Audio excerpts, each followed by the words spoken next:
नमस्कार, स्वागत है आपका टीवी 22 न्यूज में और मैं हूं आपके साथ शालिनी। आइए बढ़ते हैं आज की मुख्य खबर की ओर।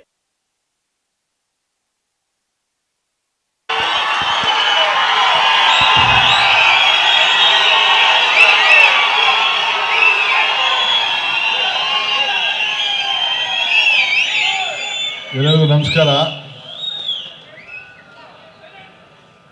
ಎಲ್ಲ ಊಟ ಗಿಟ ಜೋರ ಮಾಡಿರ್ಬೇಕು ನೀವೆಲ್ಲ. ಇರಲಿ, ಆಯ್ತು, ಬಹಳ ಸಂತೋಷ.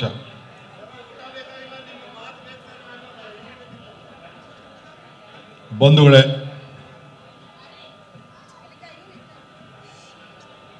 ಡಾಕ್ಟರ್ ಅಜಯ್ ಸಿಂಗ್ ರವರೇ, ನಮ್ಮ ಸಚಿವರು, ನಮ್ಮ ಅಲೆಮಾರು ಬುಡಕಟ್ಟ ಮಹಾಸಭೆಗೆ ಹೊಸ ರೂಪವನ್ನು ಕೊಟ್ಟಂಥ ಒಬ್ಬ ರಾಜ್ಯದ ಒಬ್ಬ ಹಿರಿಯ ನಾಯಕರಾದಂಥ ಡಾಕ್ಟರ್ ದ್ವಾರಕನಾಥ್ ಅವರೇ,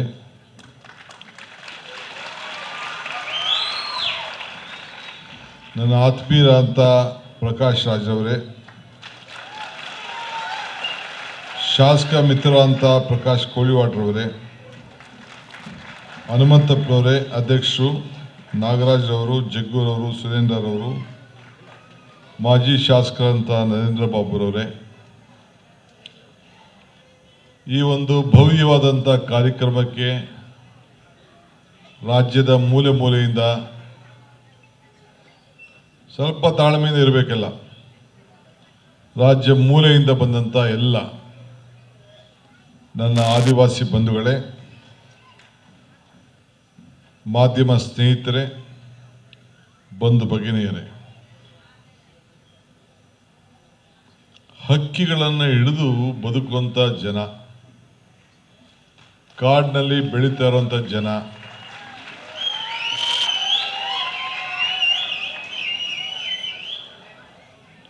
ಪ್ರಕಾಶ್ ರಾಜ್ ಅವರು ಹೇಳಿದ್ದಾರೆ, ನಾವು ಮೂಲ ಆದಿವಾಸಿಗಳೇ, ಇದರಲ್ಲಿ ಯಾವ ಥರದ ಅನುಮಾನ ಇಲ್ಲ. ಏನೋ ನಾಗರಿಕತೆ ಬಂದ್ಬಿಟ್ಟಿದೆ,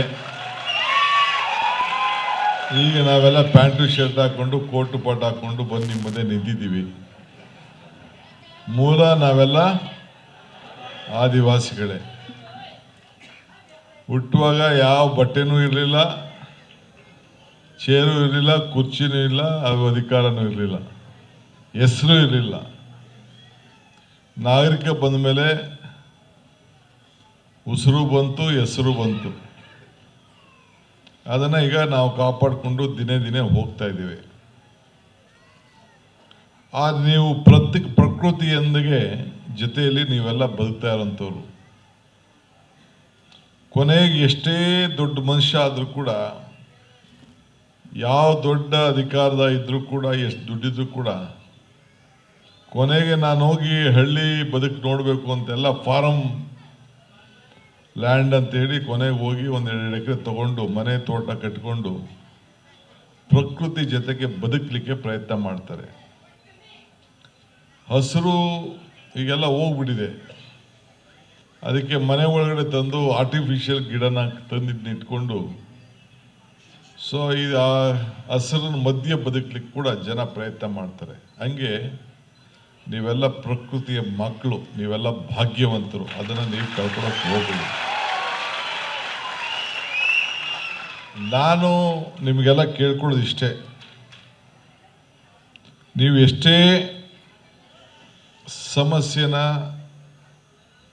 ಕಾಣ್ತಾ ಇದ್ದೀರಿ, ಸಮಸ್ಯೆಯಲ್ಲಿ ಬದುಕ್ತಾ ಇದ್ದೀರಿ. ಕಾಡಿನಲ್ಲಿ ಸರ್ಕಾರ ನಿಮ್ಮನ್ನೆಲ್ಲ ಬದಲಾವಣೆ ಮಾಡಬೇಕು ಅಂತೇಳಿ, ನಿಮಗೆ ಶಿಕ್ಷಣ, ವಸತಿ ಇವೆಲ್ಲ ಕೊಡಬೇಕು ಅಂತೇಳಿ ಬೇಕಾದಷ್ಟು ಕಾರ್ಯಕ್ರಮಗಳನ್ನು ಕೊಡ್ತಾ ಇದೆ. UPA ಸರ್ಕಾರದಲ್ಲಿ ಸೋನಿಯಾ ಗಾಂಧಿಯವರು, ರಾಹುಲ್ ಗಾಂಧಿಯವರು, ಮನಮೋಹನ್ ಸಿಂಗ್ರವರು ಯಾರು ಭೂಮಿಲಿ, ಅರಣ್ಯ ಭೂಮಿಲಿ ಮಾಡ್ತಾಯಿದ್ರು ಕೂಡ, ರೆವಿನ್ಯೂ ಭೂಮಿಲಿ ಮಾಡ್ತಾ ಇದ್ದಂಥವ್ರಿಗೆ ನಾವು ಒಂದು ಹೊಸ ರೂಪ 53 ಫಾರಮ್ಗಳೆಲ್ಲ ಕೊಟ್ಟು, 57, 58 ಇವೆಲ್ಲ ಕೊಟ್ಟು, ಕೆಲವರಿಗೆ ಒಂದು ಹೊಸ ರೂಪ ನಮ್ಮ ಸರ್ಕಾರ ಕೊಡ್ತು, ಉಳುವಿಗೆ ಭೂಮಿ ಕೊಡಬೇಕು ಅಂತೇಳಿ. ಇದಾದ ಮೇಲೆ ನೀವೆಲ್ಲ ಅರಣ್ಯದಲ್ಲಿ ಬದುಕ್ತಾ ಇದ್ದೀರಿ. 20 ವರ್ಷ ನಿಯಮ ಇಟ್ಟು ನಿಮಗೆಲ್ಲ ಅರ್ಜಿ ಹಾಕ್ಕೊಳ್ಳಿಕ್ಕೆ ಅವಕಾಶ ಕೊಟ್ಟು ಕಾಂಗ್ರೆಸ್ ಸರ್ಕಾರ ಕೆಲವರಿಗೆಲ್ಲ ಸಹಾಯ ಮಾಡಿದೆ. ಇನ್ನು ಕೆಲವ್ರಿಗೆ ಆಗಬೇಕು, ಇನ್ನು ಕೆಲವರೆಲ್ಲ ಹೋರಾಟ ಮಾಡ್ತಾಯಿದ್ದೀವಿ. ನಾನು ಪ್ರತಿ ಸಂತ ನನ್ನ ಕನಕಪುರ ಕ್ಷೇತ್ರದಲ್ಲೂ ಕೂಡ ನನಗೆ ಅರಿವಿದೆ. ತಮ್ಮ ಭಾವನೆ, ತಮ್ಮ ಬದುಕು, ತಮ್ಮ ಶ್ರಮ ಎಷ್ಟು ಮಟ್ಟಿಗಿದೆ ಅಂತ ಹೇಳಿ ನಾನು ಬಲ್ಲೆ. ಸೊ ಅದರಿಂದ ನೀವೇನು ಬೆಂಗಳೂರಿಂದ ದೂರ ಇದ್ದೀನಿ ನನ್ನ ಭಾವನೆ ಬೇಡ. ಬೆಂಗಳೂರು ಜಿಲ್ಲೆಯಲ್ಲೂ ಕೂಡ ನಿಮ್ಮ ಜನಾಂಗ ಭಾಳ ಶ್ರಮಪಟ್ಟು ಬದುಕ್ತಾ ಇದ್ದಾರೆ. ಸೊ ಆದರೆ ನೀವೆಲ್ಲ ಸರಳತೆ, ಪರಿಶ್ರಮ ಮತ್ತು ಪ್ರಕೃತಿಯ ಮೇಲಿನ ಪ್ರೀತಿ ಈಗ ಕೂಡ ಬದುಕ್ತಾ ಇದ್ದೀರಿ. ನಿಮ್ಮ ಬದುಕು ಭಾಳ ಶ್ರೇಷ್ಠವಾದದ್ದು. ಒಂದು ಪ್ರಾರ್ಥನೆ ನಾನು ಹೇಳ್ತಾ ಇದ್ದೀನಿ ನಿಮಗೆ. ಪ್ರಕೃತಿಯನ್ನು ಪ್ರೀತಿ ಮಾಡುವಂಥ ಜನ ಇವತ್ತು ಹೆಚ್ಚಾಗ್ತಾ ಇದ್ದಾರೆ. ಇವತ್ತು ಅದನ್ನು ಉಳಿಸ್ಕೊಂಡು ತಾವೆಲ್ಲ ಕಾಪಾಡ್ಕೊಂಡು ಹೋಗಬೇಕು. ತಾವು ವಿದ್ಯಾವಂತರಾಗಬೇಕು, ಪ್ರಜ್ಞಾವಂತರಾಗಬೇಕು. ನಿಮ್ಮ ಮೂಲ ಕಸುಬಿನಿಂದ ನೀವು ಯಾರು ದೂರ ಹೋಗಬೇಡಿ. ವಿದ್ಯಾವಂತರಾಗಿ ನಿಮ್ಮ ಏನು ಒಂದು ಮೂಲ ಬದುಕಿದೆಯಲ್ಲ, ಏನಪ್ಪ ನಾನು ಪ್ಯಾಂಟು ಶರ್ಟ್ ಹಾಕ್ಕೊಂಡ್ರೆ ಮಾತ್ರ ನನಗೆ ಗೌರವಿಸ್ತಾರೆ, ಇಲ್ಲ ನನಗೆ ಗೌರವ ಇಲ್ಲ ಅಂತ ನೀವು ತಿಳ್ಕೊಳಕ್ಕೆ ಹೋಗಬೇಡಿ. ರೂಟ್ ಇದ್ರೇ ಫ್ರೂಟು, ಬೇರಿದ್ರೇ ಮರ ಗಟ್ಟಿ ಆಗಲಿಕ್ಕೆ ಸಾಧ್ಯ. ಹಂಗೆ ನಿಮ್ಮ ಬೇರನ್ನು, ನಿಮ್ಮ ಬದುಕನ್ನು, ನಿಮ್ಮ ಇತಿಹಾಸವನ್ನು ಇವತ್ತು ಬಾಬಾ ಸಾಹೇಬ್ ಅಂಬೇಡ್ಕರ್ ಅವರಿಗೆ ಭಾವಚಿತ್ರಕ್ಕೆ ನಾವು ನಮನವನ್ನು ಸಲ್ಲಿಸೋ. ಬಾಬಾ ಸಾಹೇಬ್ ಅಂಬೇಡ್ಕರ್ ಏನು ಹೇಳಿದ್ದಾರೆ? ಇತಿಹಾಸ ಮರ್ತವನು ಇತಿಹಾಸವನ್ನು ಸೃಷ್ಟಿಸಲಿಕ್ಕೆ ಸಾಧ್ಯ ಇಲ್ಲ ಅಂತೇಳಿ ಬಾಬಾ ಸಾಹೇಬ್ ಅಂಬೇಡ್ಕರ್ ಅವರು ನಮಗೆಲ್ಲ ಮಾರ್ಗದರ್ಶನವನ್ನು ಕೊಟ್ಟಿದ್ದಾರೆ. ಸೊ ಹಂಗೆ ನಿಮ್ಮ ಇತಿಹಾಸದಲ್ಲಿ ನಿಮ್ಮ ಜನಾಂಗದ ಮೂಲ ತತ್ವ ಇದೆ, ಬದುಕಿನ ಆದರ್ಶ ಇದೆ. ನಿಮಗೆ ಸೂರ್ಯ ಚಂದ್ರನೇ ನಿಮಗೆ ವಾಚು. ನಿಮಗೆ ಏನು ಸೂರ್ಯ ಚಂದ್ರ ಯಾವ ರೀತಿ ನಿಮಗೆ ಗಾಳಿ ಬೆಳಕು ಇದೆ, ಅದರಲ್ಲಿ ನೀವು ಬದುಕಿ. ನಿಮ್ಗೆ ಯಾವ ಎ ಸಿನೂ ಬೇಡ, ಯಾವ ಫ್ಯಾನು ಬೇಡ, ಏನೂ ಬೇಡ. ಆದರೆ ಸರ್ಕಾರ ನಿಮ್ಗೆ ಏನೇನು ಕೊಡಬೇಕು ಕೊಡ್ತದೆ, ಅದು ತಲೆ ಕೆಡಿಸ್ಕೊಳಕ್ಕೆ ಹೋಗಬೇಡಿ. ನಿಮ್ಮ ಮೂಲ ಸಿದ್ಧಾಂತನ ನೀವು ಬಿಡಕ್ಕೆ ಹೋಗದೆ ನೀವು ಕಾಪಾಡ್ಕೊಂಡು ಹೋಗಬೇಕು. ಆಗ ನಿಮಗೆ ಇನ್ನೂ ಹೆಚ್ಚಿಗೆ ಗೌರವ ಕೂಡ ಸಿಗ್ತದೆ. ಇದನ್ನು ನಾನು ಹೇಳ್ತೇನೆ. ಮಕ್ಕಳನ್ನು ವಿದ್ಯಾಭ್ಯಾಸ ಮಾಡೋದು ಬಿಡಕ್ಕೆ ಹೋಗಬೇಡಿ. ಸರ್ಕಾರಗಳು ಅನೇಕ ಸೌಲಭ್ಯಗಳನ್ನು ನಿಮ್ಮನ್ನು ಪರಿವರ್ತನೆ ಮಾಡಬೇಕು ಅಂತೇಳಿ ಬೇಕಾದಷ್ಟು ಕೊಡ್ತಾ ಇದೆ. ಅದನ್ನು ಉಪಯೋಗಿಸ್ಕೊಂಡು ನಿಮ್ಮ ಮಕ್ಕಳು ಬೆಳೀಲಿ. ಆದರೆ ಮೂಲನ ನೀವು ಬಿಡಕ್ಕೆ ಹೋಗಬೇಡಿ ಅಂಥೇಳಿ ನನ್ನಲ್ಲಿ ಒಂದು ಪ್ರಾರ್ಥನೆ ಮಾಡಲಿಕ್ಕೆ ನಾನು ಇಚ್ಛೆ ಪಡ್ತೇನೆ. ಈಗ ನನಗೆ ನಿಮ್ಮ ಅಧ್ಯಕ್ಷರು ನಮ್ಮ ದ್ವಾರಕಾನಾಥ್ರವರು ನನಗೊಂದು ಮನವಿಯನ್ನು ಮಾಡಿದ್ದಾರೆ. ನಮ್ಮ ಕಾಂಗ್ರೆಸ್ ಪಕ್ಷ ಅಧಿಕಾರ ಬರೋಕ್ಕಿಂತ ಮುಂಚಿತವಾಗಿ ಒಂದು ಪ್ರಣಾಳಿಕೆಯನ್ನು ಘೋಷಣೆ ಕೂಡ ನಾವು ಮಾಡಿದ್ದು.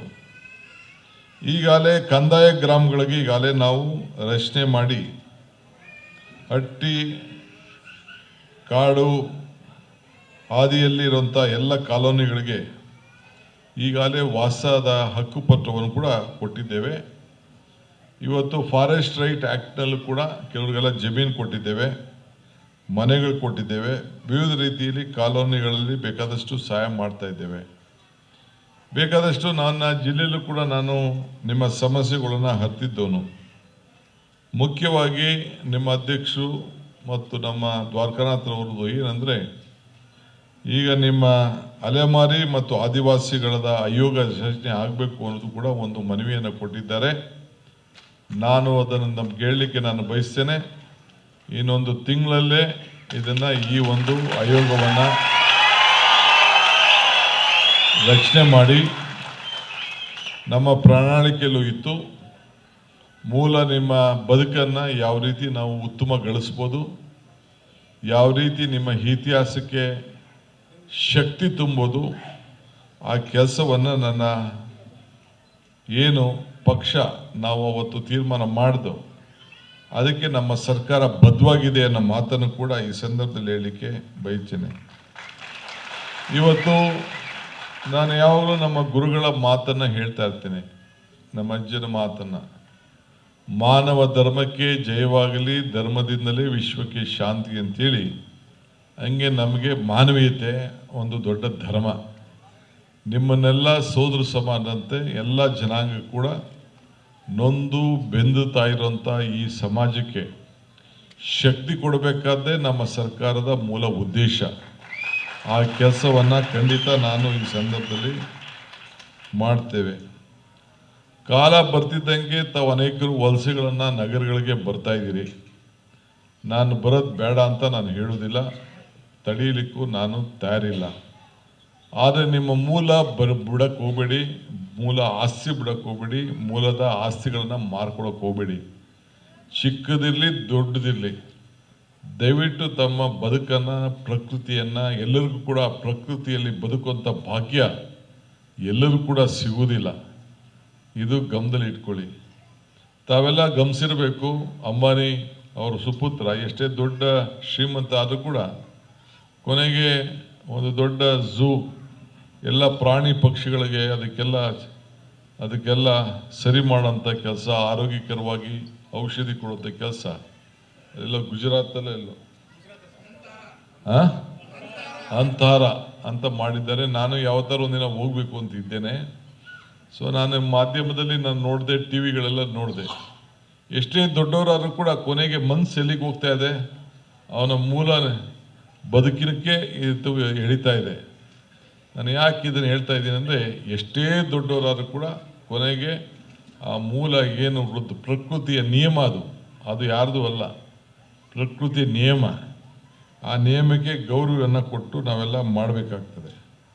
ಆದ್ದರಿಂದ ನಾವು ಎಷ್ಟೇ ದೊಡ್ಡವರಾದರೂ ಮೂಲ ಆದಿವಾಸಿಗಳೇನೋದನ್ನು ಕೂಡ ನಾನು ಕೂಡ ಮರೀಲಿಕ್ಕೆ ತಯಾರಿಲ್ಲ. ನಮ್ಮ ಹಳ್ಳಿ ಬದುಕನ್ನು ನಾವು ಉಳಿಸ್ಕೊಳ್ಳೇಬೇಕು. ನಾನು ಬೆಂಗಳೂರು ನಗರದ ಎಲ್ಲ ಶಾಲೆಗಳಲ್ಲಿ, ಯಾವುದೇ ನಗರದ ಶಾಲೆಗಳಲ್ಲಿ ವಿದ್ಯಾಭ್ಯಾಸ ಮಾಡುವಂಥ ನನ್ನ ವಿದ್ಯಾರ್ಥಿಗಳಿಗೆ ಒಂದು ಕಾರ್ಯಕ್ರಮಗಳನ್ನು ರೂಪಿಸಿದ್ದೇನೆ. ಯಾವುದು ನಮ್ಮ ಯೂನಿವರ್ಸಿಟಿಯವ್ರಿಗೆ ಹೇಳ್ಬಿಟ್ಟು 3 ದಿನದ ಒಂದು ಕಾರ್ಯಕ್ರಮ. ಏನಪ್ಪ ಅಂತಂದರೆ, ಅವರು ಕಂಪಲ್ಸರಿ ಹೋಗಿ ಒಂದು ಹಳ್ಳಿಗಳಲ್ಲಿ ಅವರು ವಾಸ ಇದ್ದು ನಮ್ಮ ಹಳ್ಳಿ ಜನರ ಬದುಕು, ಅಲ್ಲಿ ವ್ಯವಸಾಯ ಹೆಂಗೆ ಮಾಡ್ತಾನೆ, ಹಾಲು ಹೆಂಗೆ ಕರಿತಾನೆ, ಅವನ ಬದುಕೇನಿದೆ, ಅವನದೇನು ಕಾರ್ಯಕ್ರಮ, ತೋಟಗಾರಿಕೆ ಯಾವ ರೀತಿ ಮಾಡ್ತಾನೆ, ಎಷ್ಟು ಕಷ್ಟ ಇದೆ ಆ ಬದುಕು ಅಂತೇಳಿ ಈ ಬೆಂಗಳೂರು ನಗರದಲ್ಲಿ ಇರೋಂಥ ಎಲ್ಲ ಟೌನ್ಗಳಲ್ಲಿರೋಂಥ ಎಲ್ಲ ಹಳ್ಳಿಲಿ ಬದುಕಂಥ ಎಲ್ಲರೂ ಕೂಡ ಹಳ್ಳಿಯ ಬದುಕಿನ ಬಗ್ಗೆ ಅವ್ರಿಗೆ ತಿಳುವಳಿಕೆಯನ್ನು ಕೊಡುವಂಥ ಕೆಲಸ. ಯಾಕೆಂದರೆ ಆ ಶ್ರಮ ಪಟ್ಟೋದ್ರಿಂದ ಅವನು ವ್ಯವಸಾಯ ಮಾಡಿ ಅವನು ಹಾಲು ಕೊಟ್ಟಿದ್ರಿಂದ ಇವರು ಹಾಲು ಕುಡಿತಾರೆ. ಅವನು ವ್ಯವಸಾಯ ಮಾಡಿ ಅಕ್ಕಿ, ರಾಗಿ, ಗೋಧಿ, ತರಕಾರಿ ಬೆಳೆಯೋದ್ರಿಂದ ಇಲ್ಲಿ ಜನ ಬಂದು ಆರೋಗ್ಯಕರವಾಗಿ ತರಕಾರಿ ಇದನ್ನು ಬೆಳೀತದೆ.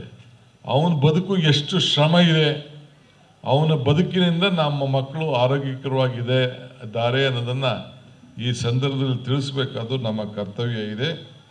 ಈಗಿರುವಂಥ ಸಂದರ್ಭದಲ್ಲಿ ಇವತ್ತು ಸರ್ಕಾರ ಅನೇಕ ಕಾರ್ಯಕ್ರಮಗಳನ್ನು ರೂಪಿಸಿದೆ. ನೆಹರೂರವರು ಕೂಡ ಇವತ್ತು ಹಿಂದೆ ಒಂದು ದೊಡ್ಡ ಡ್ಯಾಮನ್ನು ಕೂಡ ಒಂದು ಆದಿವಾಸಿಯವರ ಕೈಲೇ ಇದನ್ನು ಉದ್ಘಾಟನೆ ಮಾಡಿಸ್ತಂಥ ಒಂದು ಇತಿಹಾಸ ಇವತ್ತು ನಾವೆಲ್ಲ ಅಣೆಕಟ್ಟು ಬಕ್ರಾನಂಗಲ್ ಡ್ಯಾಮ್ ಅಲ್ಲ, ಆ ಡ್ಯಾಮ್ ನಾವು ಮಾಡಿದಂಥದ್ದು ನಾವೆಲ್ಲ ಕೂಡ ಗಮನಿಸಿದ್ದೇವೆ. ನಿಮಗೆ ನಾನು ಹೇಳ್ತೀನಿ, ನಮ್ಮ ಸರ್ಕಾರ ಇವತ್ತೇನು ಈ ಕಾಂಗ್ರೆಸ್ ಸರ್ಕಾರ ಈ ರಾಜ್ಯದಲ್ಲಿದೆ, ಇದು ನಿಮಗೆ ನಮಗೆ ಇರುವಂಥ ಒಂದು ಸಂಬಂಧ ಭಕ್ತಂಗೂ ಭಗವಂತನಿಗಿರುವಂಥ ಸಂಬಂಧ. ನಿಮ್ಮ ಬದುಕಿನಲ್ಲಿ ನಾವು ಶಿಕ್ಷಣದಲ್ಲಿ ಗ್ಯಾರಂಟಿ ಕೊಡಲಿಕ್ಕೆ ಬದ್ಧವಾಗಿದ್ದೇವೆ, ಭೂಮಿ ಗ್ಯಾರಂಟಿ ಕೊಡಲಿಕ್ಕೆ ಬದ್ಧವಾಗಿದ್ದೇವೆ, ವಸತಿ ಗ್ಯಾರಂಟಿ ಕೊಡಲಿಕ್ಕೆ ಬದ್ಧವಾಗಿದ್ದೇವೆ, ಆಹಾರ ಗ್ಯಾರಂಟಿ ಕೊಡಲಿಕ್ಕೆ ಬದ್ಧವಾಗಿದ್ದೇವೆ, ಉದ್ಯೋಗ ಗ್ಯಾರಂಟಿ ಕೊಡಲಿಕ್ಕೆ ನಾವು ಬದ್ಧವಾಗಿದ್ದೇವೆ. ಈಗ 5 ಗ್ಯಾರಂಟಿ ಕೊಟ್ಟು ನಿಮ್ಮೆಲ್ಲರಿಗೂ ಕೂಡ ಉಚಿತವಾಗಿ ಮನೆಯಲ್ಲಿ ಬೆಳಕು ಕೊಡ್ತಾ ಇದೀವಿ ತಾನೇ, ಎಲ್ಲ ಮನೆ ಯಜಮಾನರಿಗೆ 2,000 ಕೊಡ್ತಾ ಇದೀವಿ ತಾನೇ, 10 kg ಅಕ್ಕಿ ಕೊಡ್ತಾ ಇದ್ದಾನೆ, ಹೆಣ್ಮಕ್ಳಿಗೆ ಫ್ರೀ ಓಡಾಡಕ್ಕೆ ಕೊಡ್ತಾ ಇದೀವಿ ತಾನೆ ಬಸ್ಸಲ್ಲಿ, ಯುವಕರಿಗೆಲ್ಲ ಉದ್ಯೋಗ ಸಿಗದೆ ಹೋದ್ರು 3,000 ಕೊಡ್ತಾ ಇದೀವಿ ತಾನೆ. ಹಿಂದೆ ಯಾವ್ದಾರು ಸರ್ಕಾರ ಯಾವ್ದಾರು ಪಾರ್ಟಿ ಇಂಥದ್ದು ಒಂದು ಕಾರ್ಯಕ್ರಮ ಕೊಟ್ಟಿದ್ರಾ? ನಿಮ್ಮ ಭೂಮಿನ ಸಕ್ರಮ ಅಂತ ಕಾರ್ಯಕ್ರಮ ಕೊಟ್ಟಿದ್ರಾ? ಫಾರಂ 3 ಹಾಕೊಂಡು 53 ಹಾಕೊಂಡು 58 ಹಾಕೊಂಡು ನಿಮ್ಮ ಭೂಮಿನ ರೆವಿನ್ಯೂ ಭೂಮಿಲಾಗಲಿ ಅರಣ್ಯ ಭೂಮಿಲಾಗಲಿ ಜಮೀನನ್ನ ನಿಮಗೆ ಸರಿಯಾದಂಥ ಉಳಿಸ್ಕೊಳ್ಳಿಕ್ಕೆ ಯಾವ್ದಾದ್ರು ಸರ್ಕಾರ BJP ಆಗಲಿ ದಳ ಸರ್ಕಾರ ಕೊಟ್ಟಿತ್ತಾ? ಇದನ್ನ ತಿಳ್ಕೊಳ್ಳಿ. ಏನಿದ್ರು ನಾವುಂಟು ನೀವುಂಟು, ನೀವುಂಟು ನಾವುಂಟು. ನಮ್ಮ ಸರ್ಕಾರ ಇರೋದು ನಿಮಗೋಸ್ಕರ, ನೀವಿರೋದು ನಮಗೋಸ್ಕರ. ಈಗ ನಿಮ್ಮ ಸಂಘದ ಅಧ್ಯಕ್ಷರು ನನಗೇನು ಅರ್ಜಿ ಕೊಟ್ಟಿದ್ದಾರೆ, ಏನು ಕೆಲವು ಬೇಡಿಕೆಗಳನ್ನು ಇವತ್ತು ಎಲ್ಲ ಸೇರಿ ಇಟ್ಟಿದ್ದಾರೆ. ಆ ದಿವಸ ಕೆಲವು ಏನೇನೋ ಕೆಲವು ವಿಚಾರಗಳನ್ನು ಇಟ್ಟಿದ್ದಾರೆ. ನಮ್ಮ ಸುಮಾರು ಒಂದು ಅರ್ಜಿಯನ್ನು ನಮ್ಮ ಚಂದ್ರಶೇಖರ್ ಅವರು ರಾಜ್ಯಾಧ್ಯಕ್ಷರು ಮತ್ತು ಬೇರೆ ಬೇರೆಯವರೆಲ್ಲ ಸೇರಿ ಏನು ಇಟ್ಟಿದ್ದಾರೆ, ಇದೆಲ್ಲ ಕೂಡ ಖಂಡಿತ ನಾನು ಪರಿಶೀಲನೆ ಮಾಡಿ ನಿಮ್ಮ ಜೊತೆ ನಾನು ಇವತ್ತು ಬಂದದ್ದು ಬೇರೆ ಯಾವ ಉದ್ದೇಶಕ್ಕಿಲ್ಲ. ದೊಡ್ಡ ಕಾರ್ಯಕ್ರಮ, ಸಂವಾದ ಕಾರ್ಯಕ್ರಮ ಇಲ್ಲಿತ್ತು. ನಮ್ಮ ಇವರು ಕೂಡ ಬಂದು ನಾನು ಅಲ್ಲೇ ಬಂದು ನೀವು ಈಗ ಕಾಯ್ತಾ ಇದ್ದಾರೆ ಸಾವಿರಾರು ಜನ ಅಂಥೇಳಿ ನನ್ನನ್ನು ಕರ್ಕೊಂಡು ಬಂದರು.